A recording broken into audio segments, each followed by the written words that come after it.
In the annals of human history, few mysteries spark as much fascination as the lost city of Atlantis. This enigmatic place, often described as an advanced utopian society, has captured our collective imagination for centuries. Its legend has been woven into our culture, appearing in countless books, films, and even video games. But where did this story originate? The earliest mention of Atlantis comes to us from the ancient Greek philosopher Plato. In his dialogues Timaeus and Critias, he describes an advanced civilization that supposedly existed 9,000 years before his own time and which, in a single day and night of misfortune, sank into the sea and vanished. The mystery of Atlantis has endured because its exact location and even its very existence remains unproven. Is it a mere myth, or could there be a grain of truth in Plato's tale? So let's dive into the deep unknown as we explore the most compelling theories about Atlantis's true location. Our journey starts with Plato, the ancient philosopher who first mentioned Atlantis. In his dialogues Timaeus and Critias, Plato describes Atlantis as a mighty empire, larger than Asia and Libya combined. He paints a picture of a prosperous civilization with grand architecture and advanced technology that existed 9,000 years before his own time. Plato's Atlantis was located beyond the Pillars of Hercules, a phrase that has sparked centuries of debate. The Pillars of Hercules are commonly understood to be the modern-day Strait of Gibraltar, the gateway between the Mediterranean Sea and the Atlantic Ocean. So does this mean that Atlantis was situated somewhere in the vast Atlantic, or perhaps even further afield? Yet the clues don't end there. Plato also tells us about the tragic fate of Atlantis. In a single day and night, this powerful civilization was swallowed by the sea, vanishing without a trace. This catastrophic event has been linked to various natural disasters, from earthquakes and tsunamis to volcanic eruptions. These clues, while tantalizing, have led researchers to various parts of the globe. Some interpret Plato's description to mean that Atlantis was in the Mediterranean, while others argue that it might have been located in the Caribbean, the North Sea, or even Antarctica. There's also the question of size. Was Plato's Atlantis truly larger than Asia and Libya combined, or was this an exaggeration, a product of the philosopher's penchant for allegory? If taken literally, Atlantis would have been a continent rather than an island, which further complicates matters. And let's not forget the timeline. If Atlantis existed 9,000 years before Plato's time, that places it in a period when human civilization was in its infancy. Could such an advanced society have existed so long ago? The answers to these questions are not clear-cut and interpretations vary widely.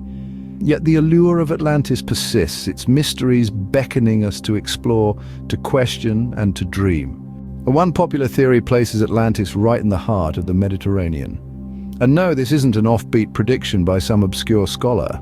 There are credible theories and tangible evidence that suggest Atlantis might have been nestled in the Mediterranean Sea.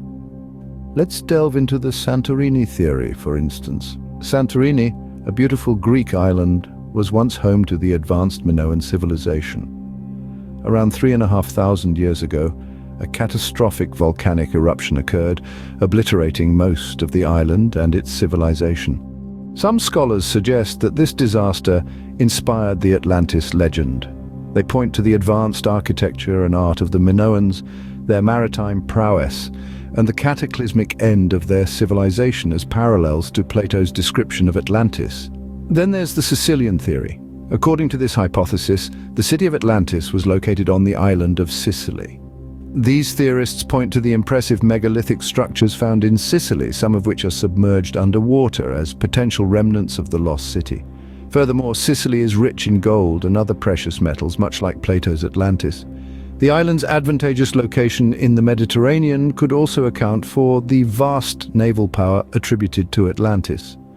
In both theories, geological events play a significant role. The eruption of the Terra volcano that decimated Santorini and the seismic activities that have shaped Sicily over millennia are seen as potential triggers for the cataclysmic end described by Plato. Archaeological findings, too, offer enticing clues. The advanced Minoan civilization and the megalithic structures in Sicily are tangible evidence that civilizations with advanced architecture and maritime capabilities existed in these regions. However, it's crucial to remember that these theories are interpretations of a story that's over 2,000 years old. They make compelling cases, but they are not definitive proof. While compelling, these theories are not the only ones that have gained traction in the search for Atlantis. There are others equally fascinating that we'll explore next, so stay tuned as our journey to uncover the mystery of Atlantis continues. Other researchers believe that beyond the Pillars of Hercules should be taken literally. And so we drift further into the vast expanse of the Atlantic Ocean, where some theories suggest Atlantis might have sunk into oblivion. These theories are fueled by the tantalizing allure of the Richat structure, also known as the Eye of the Sahara. This colossal circular formation in Mauritania, Western Africa, is believed by some to match the detailed descriptions of Atlantis given by Plato. Its concentric rings and diameter align strikingly with account, making it a compelling candidate for the lost city. Yet the Atlantic Ocean isn't the only place where researchers have cast their gaze.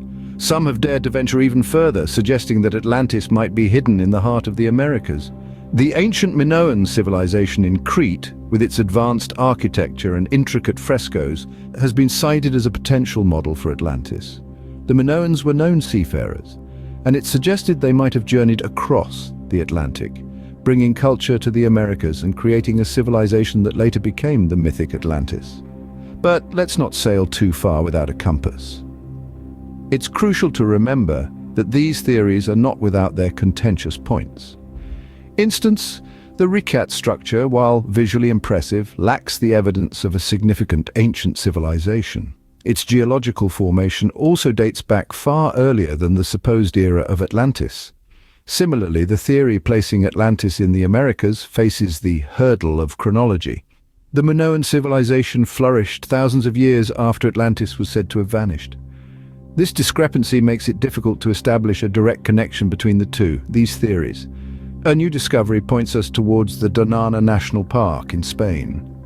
This location has recently caught the eyes of Atlantis searchers, with its historical richness and unique geological features sparking fresh intrigue. These theories, while intriguing, have also faced a fair share of skepticism.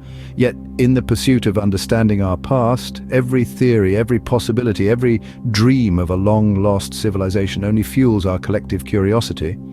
And so, the search for Atlantis continues, a quest driven by the human spirit's relentless pursuit of knowledge.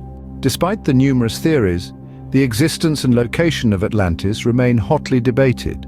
The skeptics among us point to the lack of concrete evidence, asserting that Atlantis may be nothing more than a figment of Plato's philosophical musings. They argue that Plato, the only ancient source of Atlantis, may have conjured up the story as an allegorical tale, a cautionary fable about pride and fall.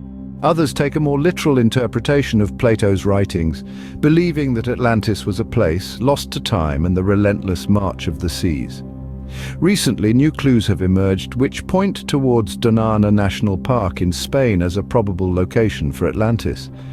These findings have reignited the debate and brought fresh excitement to the quest. However, the lack of physical evidence, they argue, is not proof of non-existence, but rather a testament to the passage of thousands of years and the ever-changing face of our planet. In the end, whether Atlantis was a real place or a mythological construct, its allure remains. The idea of a lost civilization, advanced beyond its time, continues to spark our curiosity and fuel our imagination. Whether myth or reality, the search for Atlantis, now possibly in Spain, continues to captivate us. As we've seen, the quest for Atlantis is a journey full of intrigue and controversy. It's a quest that has taken us from the sun-kissed shores of the Mediterranean to the stormy seas beyond the Pillars of Hercules, and into the realm of myth and reality. We've delved into the depths of Plato's dialogues, scouring his words for clues. We've pondered his depiction of Atlantis, a powerful and advanced civilization, a utopia that vanished beneath the waves in a single day and night of misfortune. We've contemplated the theories that place Atlantis in the heart of the Mediterranean. Could it be the Minoan civilization on the island of Crete, destroyed by a volcanic eruption? Or perhaps it's the city of Tartessos, a wealthy and advanced civilization that disappeared without a trace. We've also journeyed beyond the Pillars of Hercules, following Plato's precise directions. We've explored the possibility of Atlantis being located in the Caribbean, spurred by tantalizing underwater formations and local legends, yet we've also grappled with the question, is Atlantis a myth or reality? Could it be a cautionary tale crafted by Plato, an allegory of hubris leading to downfall? Or is it a historical truth, a lost civilization waiting to be rediscovered? Every theory, every piece of evidence adds another layer to the enigma of Atlantis. Each sparks further questions, fueling our curiosity and our desire to uncover the truth. The quest for Atlantis is not just about finding a lost city, but also about understanding our past and questioning our perception of history. As the search for Atlantis continues, one thing is certain: its legend will continue to inspire and fascinate us for generations to come. It's a journey that challenges us, that captivates us, and one that, like the fabled city itself, will continue to endure in our collective imagination. The journey for Atlantis is far from over. It's a voyage that will continue to captivate scholars, explorers, and dreamers alike. And so the journey continues. Before we wrap up this fascinating journey into the enigma of Atlantis, don't forget to hit that like button and subscribe to our channel. Your support fuels our exploration into the unknown. And as a token of our appreciation for joining us on this quest, we have a special gift just for you. In the description below, you'll find a link to download a free audiobook on Atlantis. Delve deeper into the mystery, the theories, and the allure of this lost civilization right at your own pace. Thank you for watching and for being a part of this incredible journey. Stay curious, keep exploring, and we'll see you in the next adventure.